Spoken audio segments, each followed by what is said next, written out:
Jeg skal nu til at strikke mit ærme, så jeg har startet med at sætte alle de hvilende masker tilbage på min rundpind.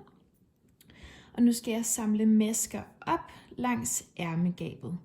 Jeg skal samle masker op i alle mine lykkeopslag, og så skal jeg også samle en ekstra maske op i hver side. Så jeg tager mit garn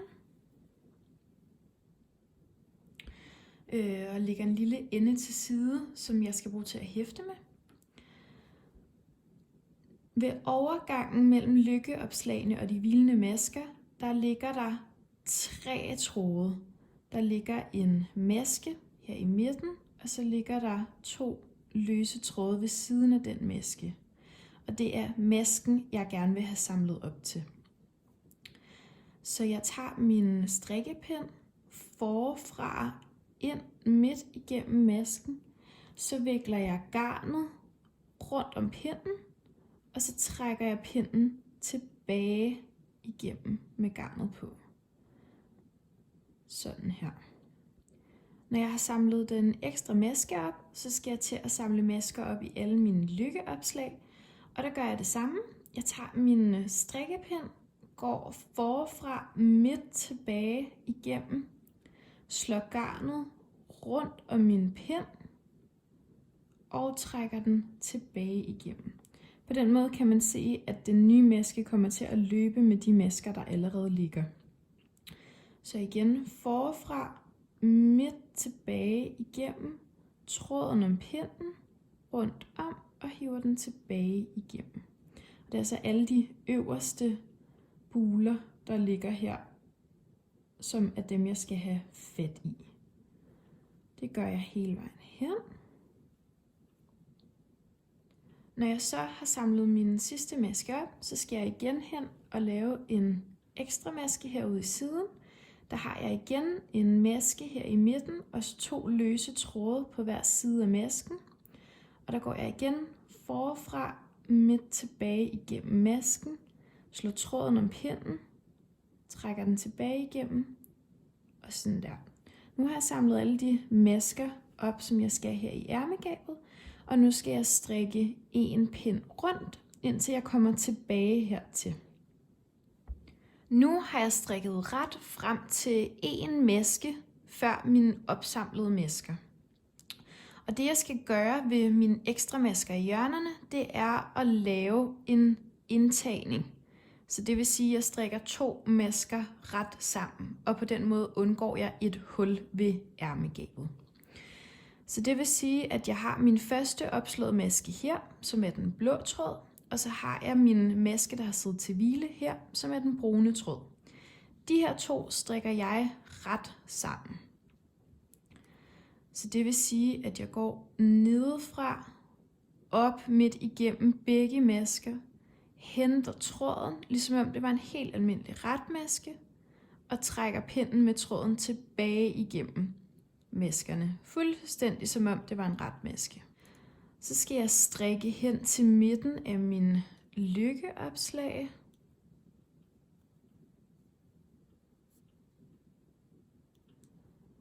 Og her skal jeg placere en maskemarkør. Jeg placerer den på højre pind, og nu ved jeg, at det er her, min omgangsstart kommer til at være.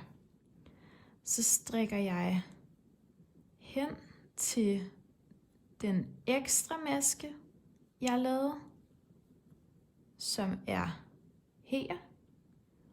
Og så har jeg tråden her, som er fra de hvilende masker. Og de her 2 strikker jeg ret sammen igen. Så det vil sige, at jeg går nedefra, op midt igennem, henter tråden, trækker pinden med tråden tilbage igennem masken og sætter den hen på pinden. Og så kan man se her, at jeg nu er klar til at strikke rundt på mit ærme, og jeg altså har undgået de her huller ved overgangene. Når jeg strikker mit ærme, så skal jeg løbende reducere mit maskeantal, og det vil sige, at jeg skal lave en indtagning før min maskemarkør og efter min maskemarkør. Så jeg strikker det antal omgange, der står i opskriften, Og når jeg så når til den omgang, hvor jeg skal reducere, så skal jeg strikke 2 masker ret sammen på hver side af maskemarkøren. Så jeg starter med de 2 masker, der ligger før maskemarkøren. Jeg går nedefra op midt igennem maskerne. Så henter jeg tråden og trækker pinden tilbage igennem igen. På den måde har jeg strikket 2 masker til 1 maske, og det er fuldstændig den samme indtagning, man laver ved sit ærmegab. Så flytter jeg min maskemarkør, laver igen en indtagning, så jeg går nedefra op midt igennem, henter tråden og trækker den tilbage igennem. Så jeg strikker altså en helt almindelig retmaske, jeg strikker bare igennem 2 masker i stedet for 1.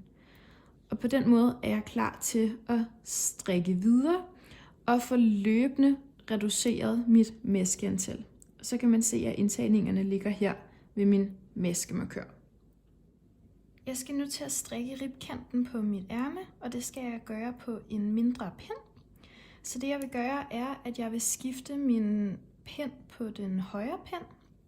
Så jeg hiver lige igennem her og drejer pinden af. Og sætter den mindre pind på, og så strikker jeg en omgang hen på den, så jeg får skiftet begge mine pinde. Og jeg skal strikke rib, det vil sige, at jeg skal strikke en ret, en vrang. Så jeg starter med at strikke en retmaske, og så en vrangmaske, og ret og vrang. Der kan man se her, at det er dem med boblerne, der er vrangmaskerne, og dem, der er almindelige V'er, der er retmasker. Så hvis jeg har en boble, så skal jeg strikke et V, altså en retmaske. Og hvis jeg har et V, så skal jeg strikke en boble, altså en vrangmaske. Og sådan strikker jeg bare hele vejen rundt hen på den mindre pind.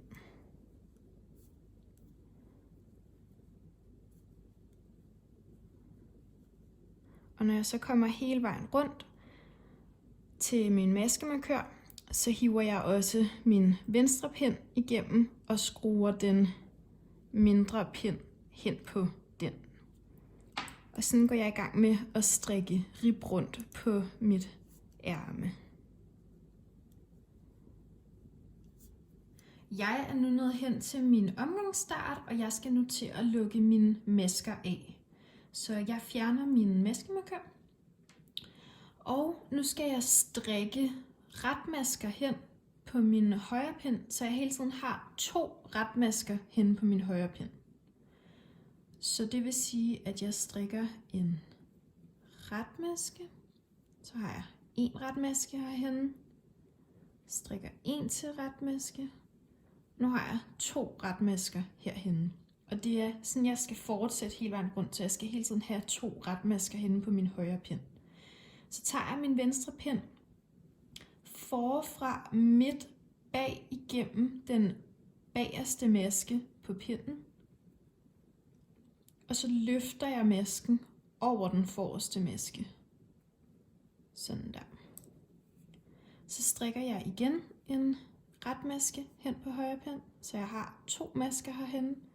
Jeg går forfra midt bag igennem masken og løfter den over den forreste maske. Og så ligger de lukkede masker her. Så igen strikker en retmaske derhen, går forfra midt bag igennem og løfter masken over den forreste maske. Sådan fortsætter jeg hele vejen hen, og så kan man se, at de lukkede masker ligger her. Når jeg så når til, at jeg kun har 1 maske tilbage på min pind, så laver jeg nummer 2 maske selv ved at tage mit garn og vikle det rundt om pinden. Så jeg går bagfra, rundt om og foran. Og så gør jeg det samme igen, så jeg tager den bagerste maske og løfter den over den forreste. Så kan jeg tage min saks og bryde garnet. Og så har jeg lukket alle mine masker til ærmet.